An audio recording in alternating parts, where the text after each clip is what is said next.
জবানের অপব্যবহারের কারণে মানুষের মসনদ কখনো কখনো হারায়া যায়। আপনি চিন্তা করে দেখেন, এই আমাদের দেশে এই কয়েকদিনে যে ঘটনা ঘটছে, এর মূল কিন্তু জবানের একটা কথা।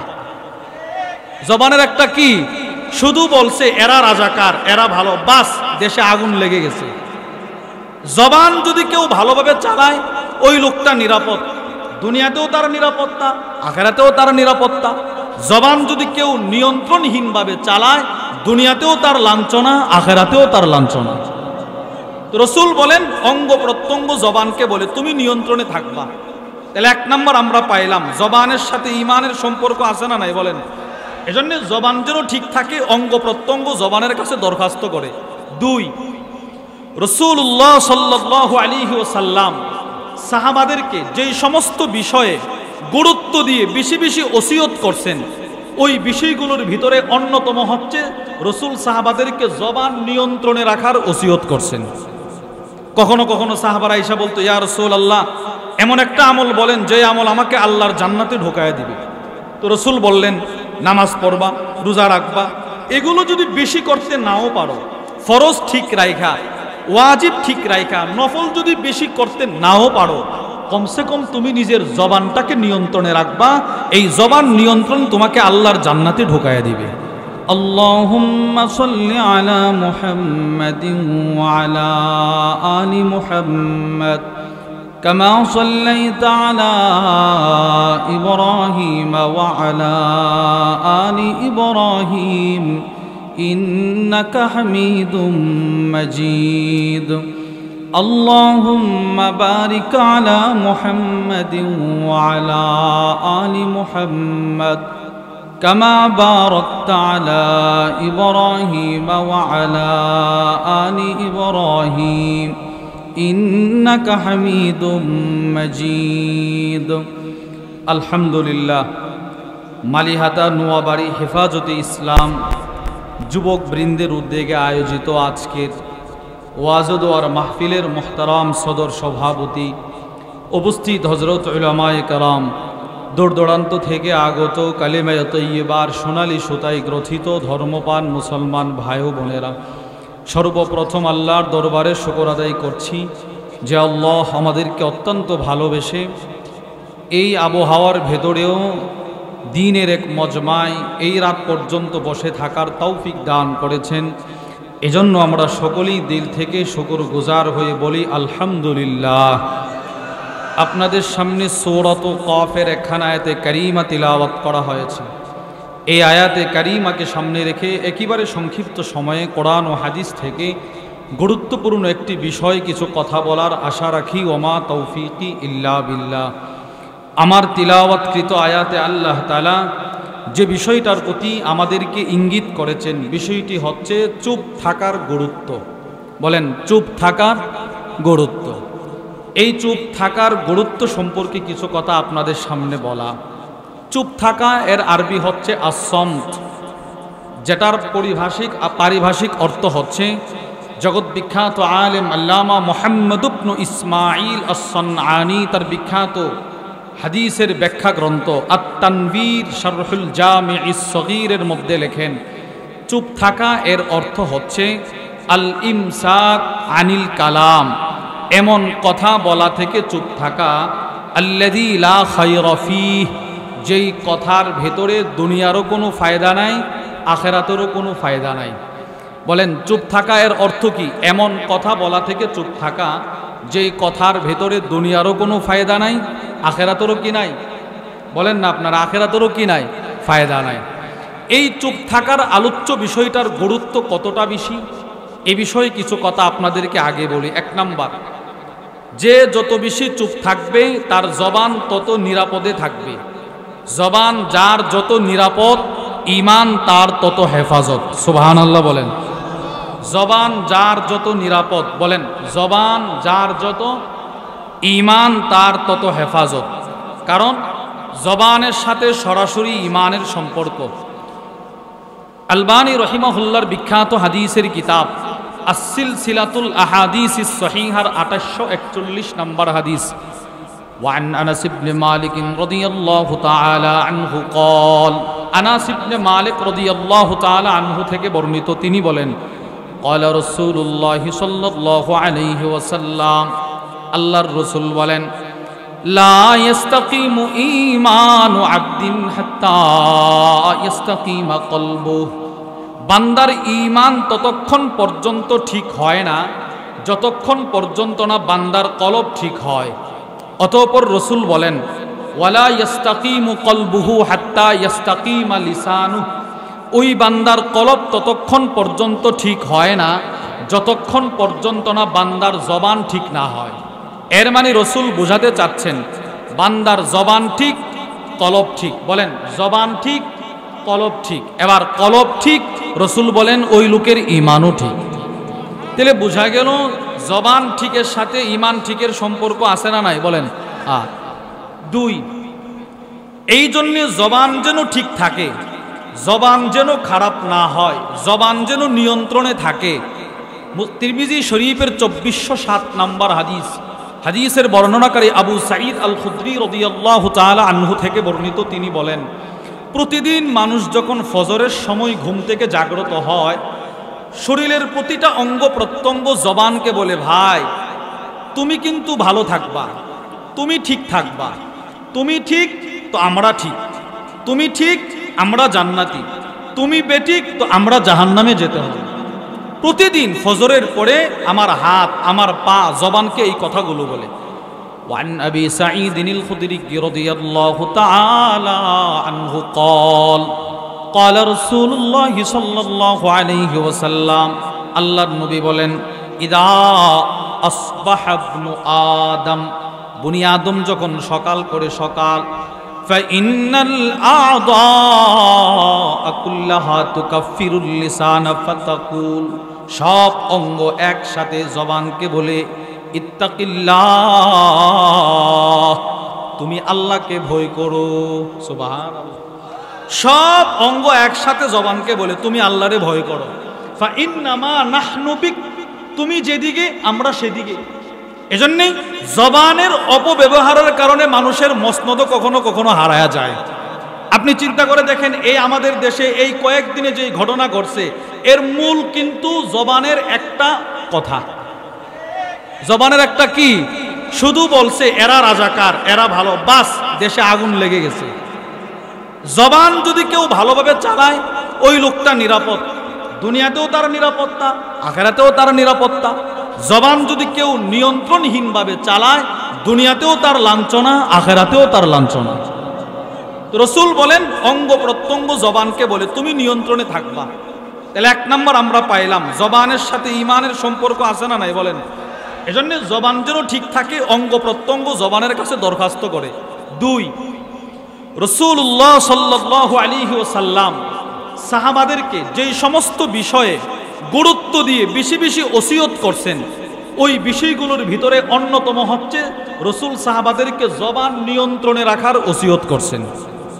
কখনো কখনো সাহাবারা এসে বলতো, ইয়া রাসূলুল্লাহ, এমন একটা আমল বলেন যে আমল আমাকে আল্লাহর জান্নাতে ঢোকায় দিবে। তো রাসূল বললেন, নামাজ পড়বা, রোজা রাখবা, এগুলো যদি বেশি করতে নাও পারো, ফরজ ঠিক রাইখা, ওয়াজিব ঠিক রাইখা, নফল যদি বেশি করতে নাও পারো, কমসে কম তুমি নিজের জবানটাকে নিয়ন্ত্রণে রাখবা। এই জবান নিয়ন্ত্রণ তোমাকে আল্লাহর জান্নাতে ঢোকায় দিবে। ইমাম বুখারী রাহিমাহুল্লাহর বিখ্যাত হাদিসের কিতাব আল আদাবুল মুফরাদের 69 নম্বর হাদিস, ওয়ানিল বারা ইবনে আজিব রাদিয়াল্লাহু তাআলা আনহু قال, বারা ইবনে আজিব রাদিয়াল্লাহু তাআলা আনহু থেকে বর্ণিত, জাআ আ'রাবিয়্যুন ইলা রাসূলিল্লাহি সাল্লাল্লাহু আলাইহি ওয়াসাল্লাম, একজন গ্রাম্য ব্যক্তি নবীজির কাছে আসছে। ইয়া রাসূলুল্লাহ, এসে বলে, ওগো আল্লাহর রাসূল, দুল্লানি আলা আমালিন ইউদখিলুনিল জান্নাহ, আমাকে এমন একটা আমল বলে দেন যে আমলটা আমাকে আল্লাহর জান্নাতে ঢোকায় দিবে। নবীজি বলেন, আচ্ছা, আতইমিল জা'i, তুমি জান্নাতে যেতে চাও, অনাহারীকে খাবার খাওয়াও, ওয়া'মুর বিল মা'রুফ, সৎ কাজের আদেশ করো, ওয়ানহা আনিল মুনকার, অসৎ কাজ থেকে মানুষকে বাধা দিবা। এই কাজগুলো যদি করতে পারো তুমি জান্নাতে যাইবা। এবার রাসূল বলেন, শোনো, যদি এই কাজগুলো তুমি করতে না পারো আর জান্নাতে যেতে চাও, আমসিক আলাইকা লিসানাক, কমসে কম তুমি তোমার নিজের জবানটাকে নিয়ন্ত্রণে রাখবা। সুবহানাল্লাহ বলেন। দেখছেন নবীজি বলতেছে এই কাজগুলো যদি নাও করতে পারো জবানটাকে নিয়ন্ত্রণে রাখবা। তাহলে রসুলের ওসিয়ত জবান নিয়ন্ত্রণ রাখা। কেন? তো সমস্ত ইবাদতের মূল হচ্ছে জবান। বলেন সমস্ত ইবাদতের মূল কি? আবার বলেন সমস্ত ইবাদতের মূল কি? জবান। এজন্যে তিরমিজি শরীফের 2616 নম্বর হাদিস, মুআজ ইবনে জাবাল বলেন, কুনতু মা'আন নবী সাল্লাল্লাহু আলাইহি ওয়াসাল্লাম ফি সাফার, নবীজির সাথে এক সফরে ছিলাম। ফাআসবাহতু ইয়াওমান করিবাম মিনহু ওয়া নাহনু নাসির, সফর করতে করতে নবীজির খুব কাছাকাছি আমি চলে আসছি। রসুলকে ধরলাম, ধরে বললাম, ওগো আল্লাহর নবী, জান্নাতে যাওয়ার, জাহান্নাম থেকে মুক্তির একটা আমল আমাকে বলেন। রসুল বললেন, শোনো মুআজ, এটা বড় কঠিন বিষয়। ওয়া ইন্নাহু লায়াসিরুন আলা মান ইয়াসসারাহুল্লাহু আলাইহি, তবে আল্লাহ যার জন্য জান্নাতের আমল সহজ করে দিয়েছেন তার জন্য আমলগুলো বড় সহজ। এরপরে রসুল বলেন, তা'বুদুল্লাহ, তুমি যদি জান্নাতে যেতে চাও ইবাদত করবে আল্লাহর, রোজা রাখবা, নামাজ পড়বা, হজ করবা, যাকাত ফরজ হলে যাকাত দিবা। এরপরে আল্লাহর রসুল সদকার কথা বললেন। নামাজের কথা বলার পরে, সব ইবাদত বলার পরে নবীজি বলেন, মুআজ, আলা উখবিরুকা বিমালাকি যালিকা কুল্লি, সব ইবাদতের মূল জিনিসটাকে আমি তোমাকে বলে দিব মুআজ। তো মুআজ ইবনে জাবাল বলেন, বালা ইয়া রাসূলুল্লাহ, অবশ্যই বলে দেন। তো আল্লাহর রসুল তখন বলেছিলেন, মুআজ, এই জবানটাকে নিয়ন্ত্রণে রাখবা, তোমার সব ইবাদত তোমাকে জান্নাতে নিয়ে যাবে। আর জবান যদি বেপরোয়া চালাও তো তোমার ইবাদতগুলো ধ্বংস হয়ে যাবে। হুজুর, জবান বেপরোয়া চললে ইবাদত ধ্বংস হবে, এর কারণ কি? এটার উদাহরণ কি? মুসলিম শরীফের 2581 নম্বর হাদিস, হাদিসের বর্ণনাকারী আবু হুরায়রা রাদিয়াল্লাহু তাআলা আনহু থেকে বর্ণিত। তিনি বলেন, আন্না রাসূলুল্লাহ সাল্লাল্লাহু আলাইহি ওয়াসাল্লাম, আল্লাহর রাসূল একদিন সব সাহাবাদেরকে বললেন, আতাদুরুনা মাল মুফলিস, ও সাহাবারা, তোমরা কি জানো অসহায় কে? নবীজি বললেন, এই তোমরা কি জানো অসহায় কে? অসহায় হতদরিদ্রকে তোমরা জানো? ক্বালু, সব সাহাবারা বলল, আল মুফলিসু ফিনা মাল্লা দিরহাম লাহু ওয়ালা মাতা। ওগো আল্লাহর নবী, আমরা তো অসহায় বলতে বুঝি যার টাকা পয়সা নাই, যার ঘর বাড়ি নাই, সে অসহায়। আমরা এটা মনে করি কিনা বলেন? আমি যদি আপনাদেরকে বলি অসহায় বলতে আপনি কাকে বুঝেন? অবশ্যই আপনি বলবেন যার টাকা পয়সা নাই, যার ঘর বাড়ি নাই, যার 3 বেলা খাবারের মতো ভাত নাই, বস্ত্র নাই, এরাই অসহায়। রসুল বলেন না, এরা অসহায় নয়।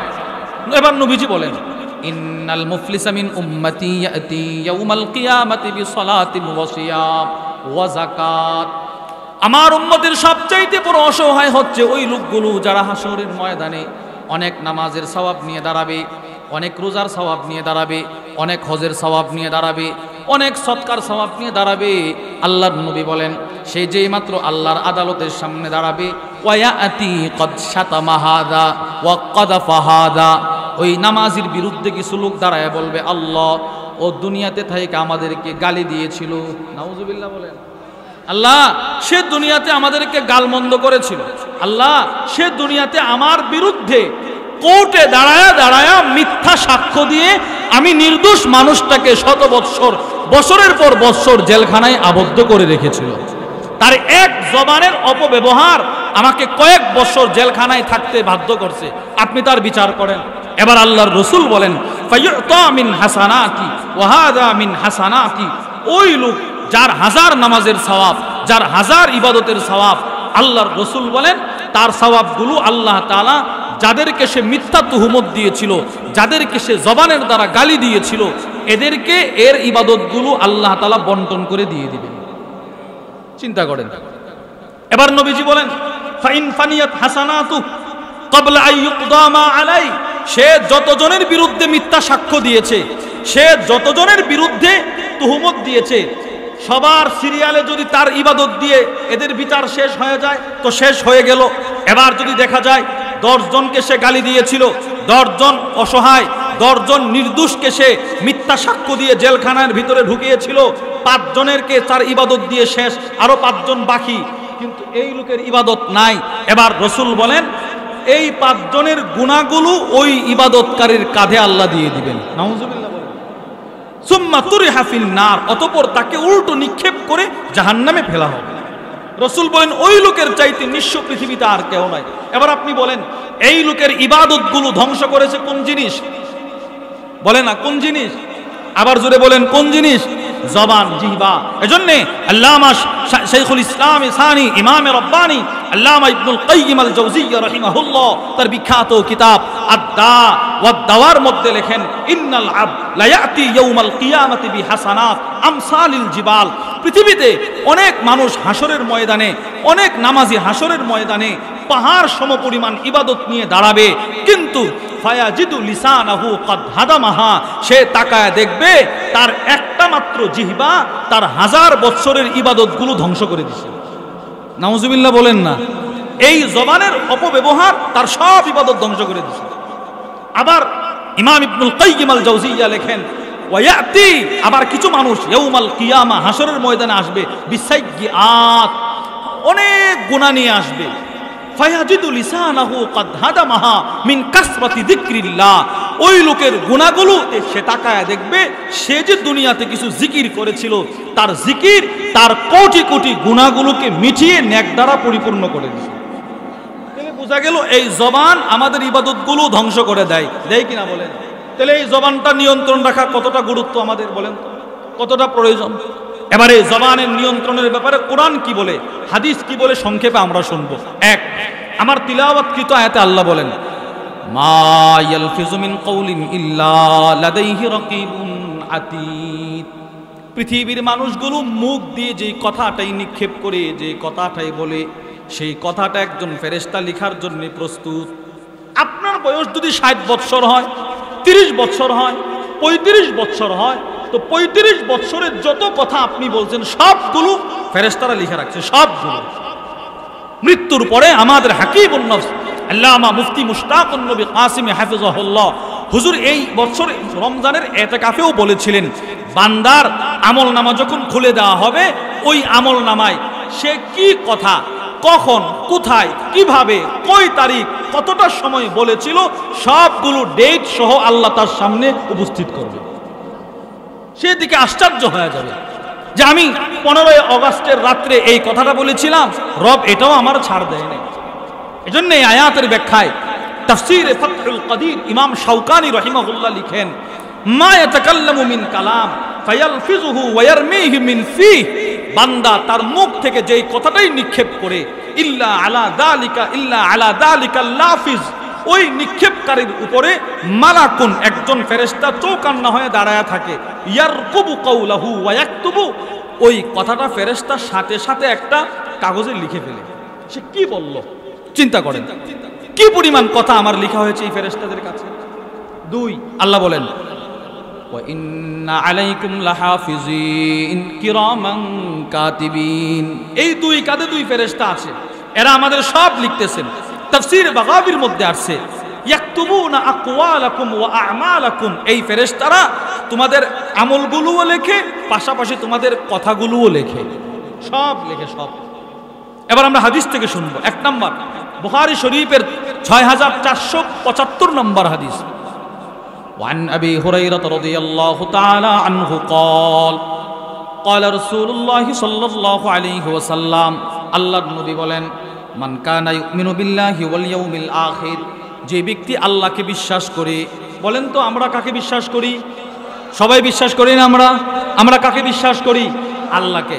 রাসূল বলেন যে ব্যক্তি আল্লাহকে বিশ্বাস করে, ওয়াল ইয়াউমিল আখির, পরকালকে বিশ্বাস করে, তার জন্য উচিত নবীজি বলেন ফালিয়াকুল খায়রা, সে যদি তার জবান দিয়ে কোনো কথা বলতে চায় যেন ভালো কথা বলে, যদি ভালো কথা বলতে না পারে লিয়াসমুত, সে যেন চুপ থাকে। হয়তো ভালো কথা বলবে, ভালো কথা বলতে না পারলে সে যেন কি থাকে বলেন না, চুপ থাকে, চুপ। এই হাদিসের ব্যাখ্যায় ইমাম আল কুরতুবী রাহিমাহুল্লাহ তার বিখ্যাত কিতাব আত-তামহীদের মধ্যে লেখেন ওয়া ফি হাদাল হাদিস আদাবুন ওয়াস সুনানুন, এই হাদিসের মধ্যে আল্লাহর রাসূল কিছু আদব বর্ণনা করেছেন, শিষ্টাচার, ভদ্রতা।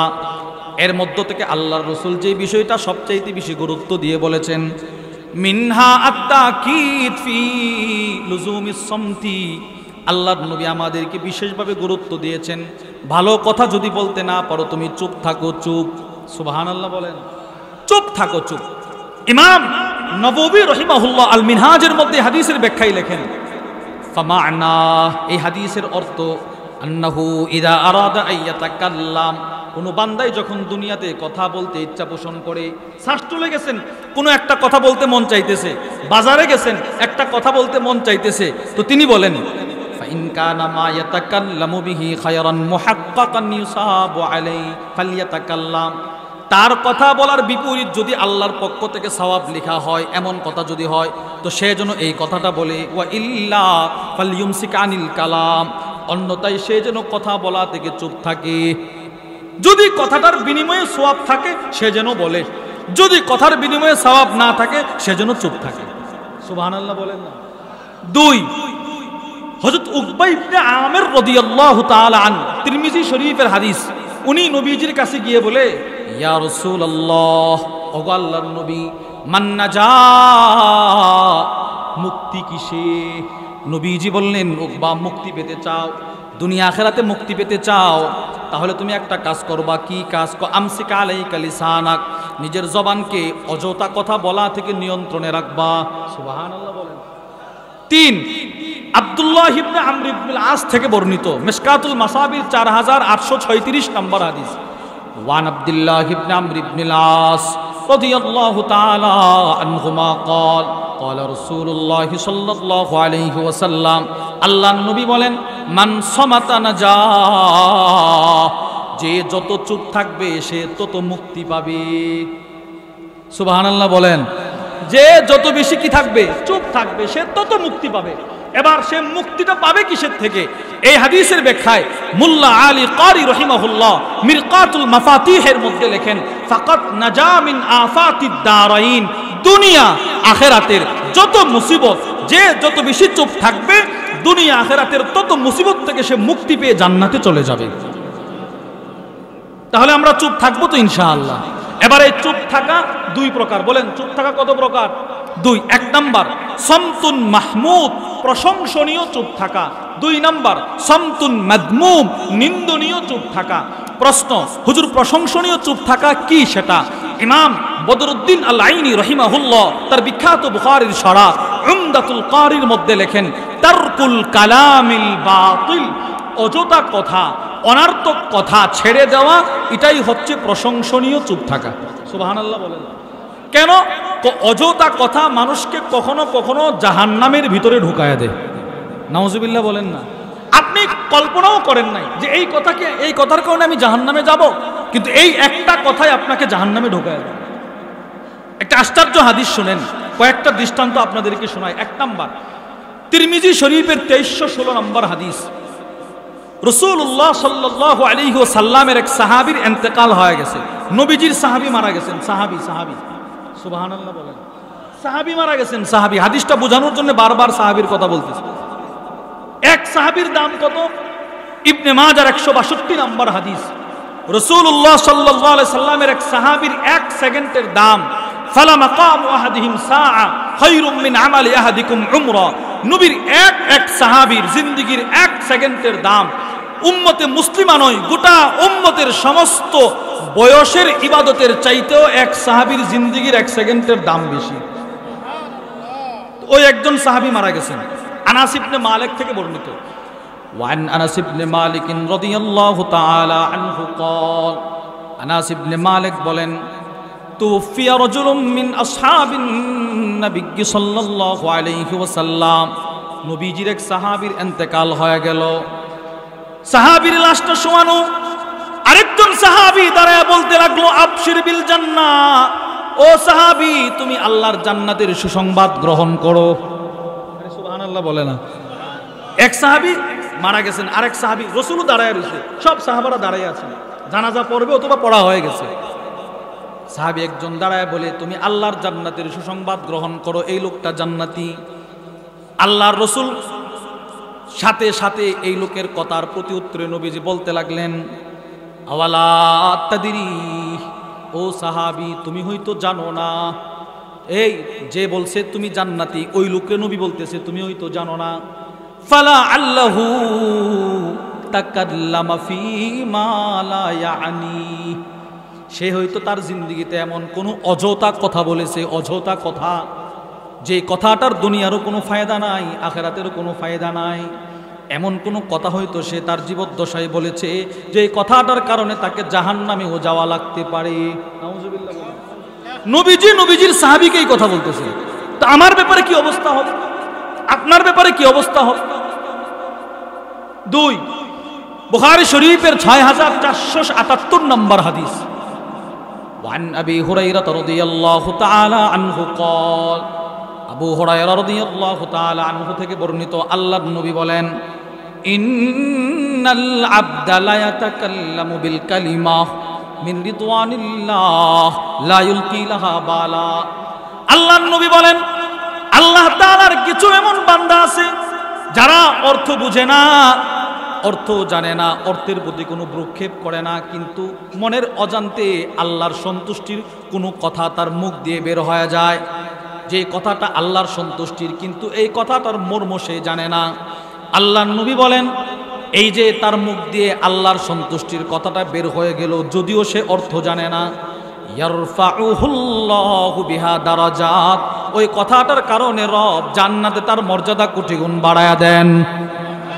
মনে করেন এই সুবহানাল্লাহ বলছেন, সুবহানাল্লাহর অর্থ কিন্তু আলেম ওলামা ছাড়া, মাদ্রাসার তলাবায়ে ইলম ছাড়া আমরা অনেকেই জানি না, এটা বাস্তব।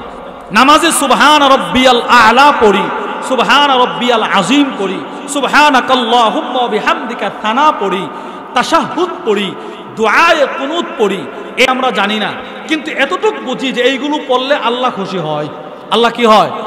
রাসূল এই কথাটাই বুঝাইতে চাইছেন যে অনেক মানুষ আছে যারা অর্থ বুঝে না, কিন্তু বলে আল্লাহর সন্তুষ্টির জন্য, এর বিনিময়ে আল্লাহ তাআলা কোটি বছরের জান্নাত তার জন্য বাড়ায়া দেন। এরপরে আল্লাহর রাসূল বলেন, ওয়া ইন্নাল আবদা লা ইয়াতাকাল্লামু বিল কালিমা, আবার কিছু মানুষ এমন আছে যারা মুখ দিয়ে কিছু কথা বলে ফেলে, মিন সাখাতিল্লাহ, আল্লাহর অসন্তুষ্টির কথা, লা ইউলকি লাহা বালা, ওই কথাটার পরিণাম সে চিন্তা করে না।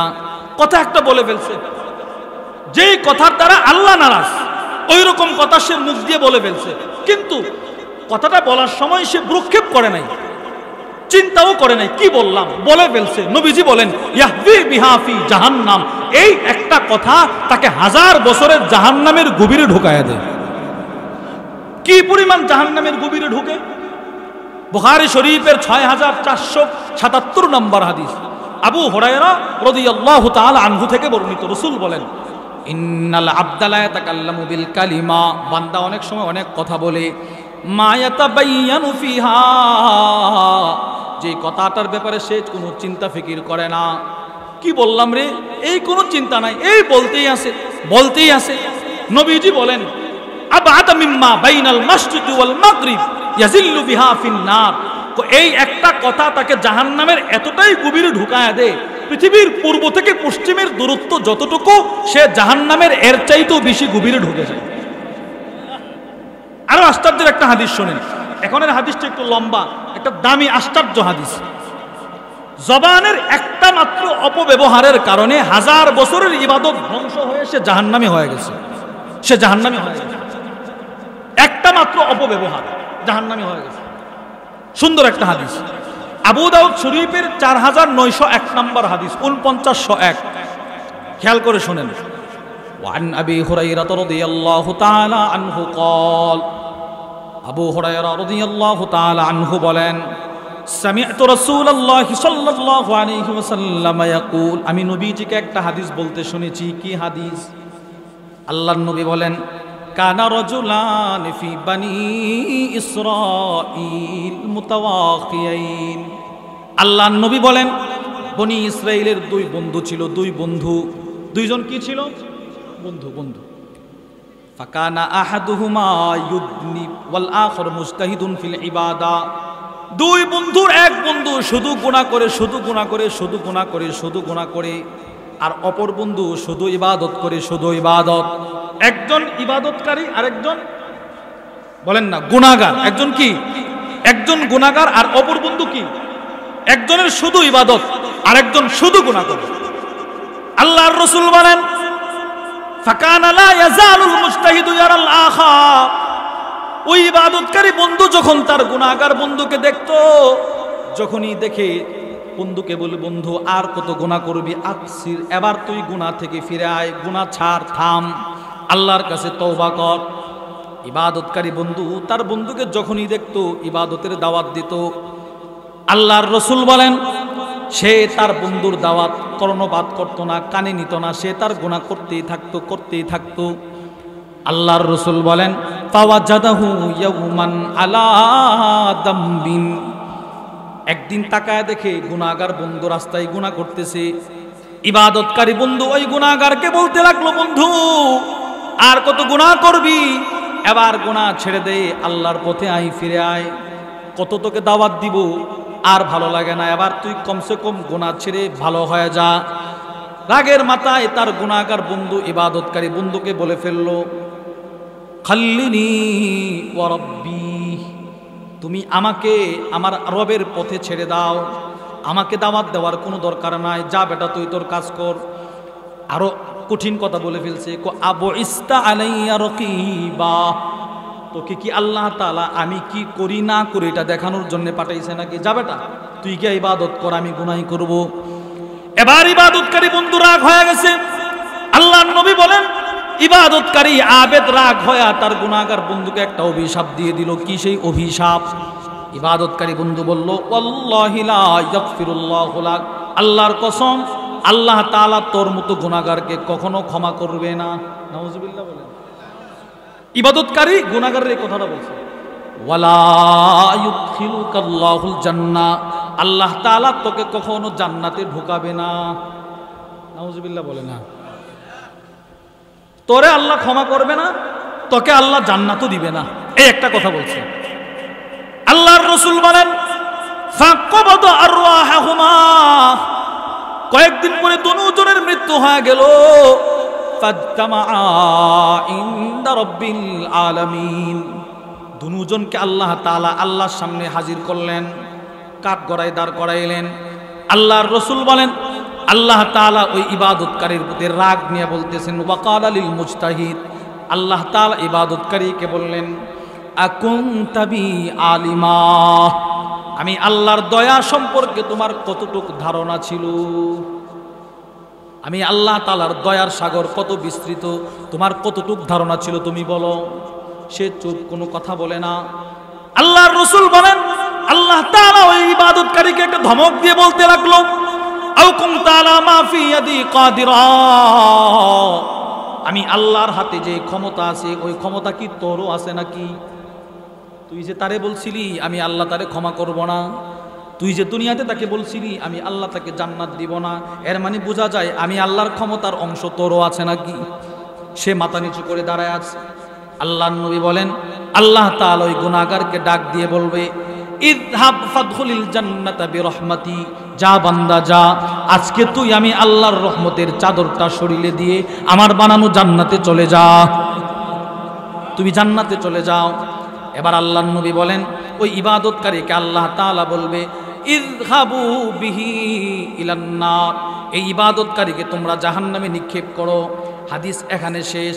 এবার আমার মূল কথা হচ্ছে, এই হাদিস যে সাহাবী বর্ণনা করতেছেন সেই সাহাবীর নাম হযরত আবু হুরায়রা রাদিয়াল্লাহু তাআলা। আবু হুরায়রা এই হাদিসটা নবীজির কাছ থেকে শুনে যখন বর্ণনা করেছিল, বর্ণনা করার পর আবু হুরায়রা একটা চিৎকার দিছে, চিৎকার জোরে একটা চিৎকার দিয়ে বলে, ওয়াল্লাযী নাফসি বিয়াদি, ওই আল্লাহর কসম যে আল্লাহর হাতে আমি আবু হুরায়রার জান, লাতাকাল্লামা বিকালিমা আও বাকাত দুনিয়াহু ওয়া আখিরাতা, ওই ইবাদতকারী আল্লাহ তোকে ক্ষমা করবে না, এই একটা অযথা কথা বলার কারণে তার দুনিয়া আখিরাত ধ্বংস হয়ে গেছে। নাউজুবিল্লাহ। আবু হুরায়রা একটা চিৎকার দিছে রাদিয়াল্লাহু আনহু, আল্লাহর কসম এই ইবাদতকারীর একটা অযথা কথা, লাতাকাল্লামা বিকালিমা, সে একটা কথা বলেছে যে আল্লাহ তোর মতো গুনাহগারকে ক্ষমা করবে না, আল্লাহ তোকে জান্নাত দিবে না, এই এক অযথা কথা আও বাকাত দুনিয়া ওয়া আখিরা, তার দুনিয়াকেও বরবাদ করে দিয়েছে, তার আখিরাতকেও বরবাদ করে দিয়েছে। এবার চিন্তা করেন এই জবানটার কত দাম। এই জবান নিয়ন্ত্রণ রাখার কত গুরুত্ব চিন্তা করেন। নিয়ন্ত্রণ করবো তো ইনশাআল্লাহ। বলেন, অযথা কথা না বলা, উপকারী কথা ছাড়া কোনো কথা না বলা, কোনো কথাই না। এই চুপ থাকা, এটা আমি কেন চুপ থাকবো? কারণ এটা সরাসরি নবীজির সিফত। সুবহানাল্লাহ বলেন। বলেন এটা কার সিফত? নবীজির সিফত। তিরমিজি শরীফের হাদিস 2850 নম্বর হাদিস। জাবির ইবনে সামুরা বলেন, জালাস্তুন নবী সাল্লাল্লাহু আলাইহি ওয়াসাল্লাম, আমি নবীজির সাথে অনেক মজলিসে বসছি, আকসারা মিন মিআতি মাররা, 100-র উপরে নবীর সাথে আমি অনেকগুলা মজলিস বৈঠকে বসছি। সুবহানাল্লাহ বলেন। কপাল কত ভালো, নবীজির সাথে 100-র উপরে মজলিসে বসছে। কিন্তু উনি রাসূল একটা সিফত বর্ণনা করেন। তিনি বলেন, ফাকানা আসহাবু, নবীজির সাহাবারা, ইয়াতানাশাদুনা শি'রা, কখনো কবিতা বর্ণনা রচনা করত, কখনো গজল গাইতো, কবিতা বলতো। ওয়াতাযাকারুনা আশিয়া মিন আমরিল জাহিলিয়্যা, অথবা কখনো জাহিলি যুগের আলোচনা করত। কিন্তু ওয়াহুয়া সাকিতুন, রাসূল বসা, নবীজি চুপ থাকতেন। সুবহানাল্লাহ বলেন।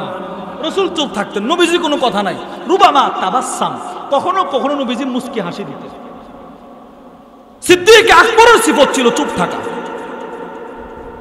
ইমাম আলবানির বিখ্যাত কিতাব আত-তারগীব ওয়াত তারহিবের মধ্যে নিয়ে আসছে, ওমর ইবনুল খাত্তাব দাখালা আলা আবি বকর সিদ্দিক, একদিন সিদ্দিক আকবরের ঘরে ঢুকছেন। ঢুইকা দেখে ওয়া হুয়া ইয়াজবিদু লিসানাহ, সিদ্দিক আকবর নিজের জিহ্বাটা টানতেছেন, এইভাবে জিহ্বা টানতেছেন, বের করে টানতেছেন, যেন ছিঁড়ে ফেলবে। উমর গিয়ে বলল, মা হায় হায় গফারাল্লাহু লাক, আল্লাহ আপনারে ক্ষমা করুন, আপনি জিহ্বা টানতেছেন কেন?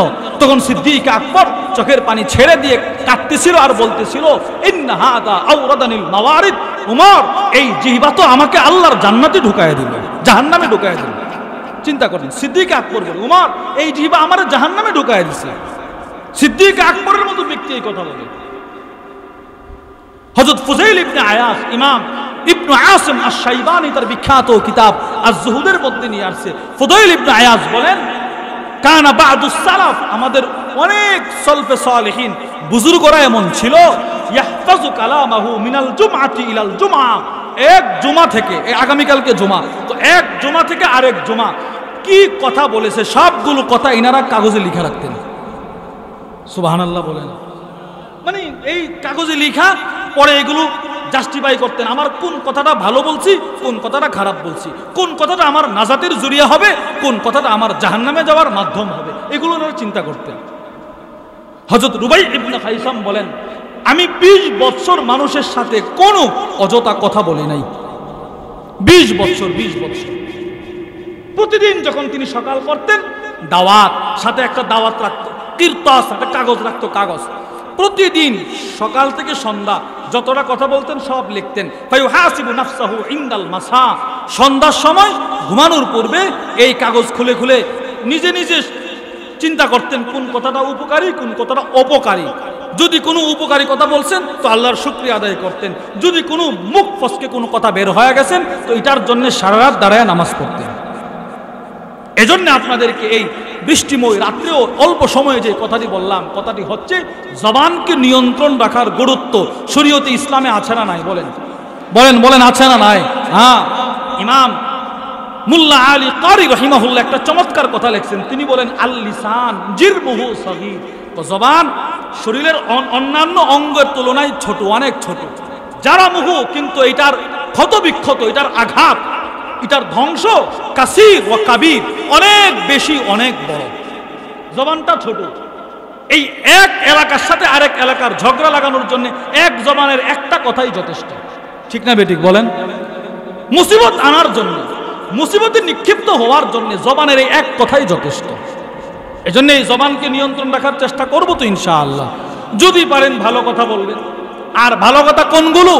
আম্মাজান উম্মে হাবিবা রাদিয়াল্লাহু তাআলা আনহা থেকে বর্ণিত তিরমিজি শরীফের হাদিস। তিনি বলেন, কুল্লু কালাম ইবনে আদম লা লাহু, বনি আদমের কোনো কথাই তার জন্য কল্যাণকর নয়, কোনো কথাই তার জন্য কল্যাণকর নয়, ইল্লা, তবে আমরুন বিল মারুফ, দাওয়াত ও তাবলীগে গিয়ে সহিহ আকীদা অনুযায়ী, সহিহ মানহাজ অনুযায়ী যারা আল্লাহ আল্লাহ রসুলের কথা বলে ওই কথাগুলো হলো দামি, ওই কথাগুলো হলো উপকারী। কাসরাতু যিকরিল্লাহ, আল্লাহর নামের জিকির করা, এই কথাগুলো হলো দামি, এইগুলো দামি। এই জিকির করা, এই কোরআন তেলাওয়াত করা, এই দ্বীনি মাসআলা বলা, দ্বীনি মাসআলা জানার জন্য প্রশ্ন করা, এই কথাগুলো হচ্ছে দামি কথা। আর অযথা কথা বলা, এগুলো হচ্ছে নিন্দনীয় কথা। তাহলে আমরা বুঝলাম চুপ থাকা দুই প্রকার, সমতুন মাহমুদ প্রশংসনীয় চুপ, অযথা কথা ছেড়ে দেওয়া, সমতুন মাযমুম নিন্দনীয় চুপ, ভালো কথা ছেড়ে দেওয়া। ভালো কথা কি করা? ছেড়ে দেওয়া। কোরআন পড়া এটা ভালো জিনিস, এটা যদি ছেড়ে দেন তো এটা নিন্দনীয় চুপ, মন্দ চুপ, নিকৃষ্ট চুপ। সত্য দেখার পরে যদি চুপ থাকেন, ইমাম ইবনুল কাইয়িম আল জাওজিয়্যা বলেন, যেই লোক সত্য দেখার পরে প্রতিবাদ করে না, সে হচ্ছে বুবা শয়তান, শায়তানুন আখরাস, বুবা শয়তান। আল্লাহ আমাদের সকলকে জবান যেভাবে নিয়ন্ত্রণ করলে আল্লাহ আল্লাহ রসুল খুশি, ওইভাবে জবান নিয়ন্ত্রণ করার তৌফিক দান করুন। যারা এই মাহফিলের পিছনে অর্থ দিয়ে, শ্রম দিয়ে মেহনত করেছেন, আল্লাহ সকলকে উত্তম বিনিময় দান করেন। জাযাকুমুল্লাহু আহসানাল জাযা। যেই কথাগুলো বললাম যদি সঠিক হয় রবের পক্ষ থেকে, ভুল হলে আমার পক্ষ থেকে। এই কথা বলেই আমি আমার আজকের আলোচনার ইতি এখানেই টানছি। ওমা আলাইনা ইল্লাল বালাগ।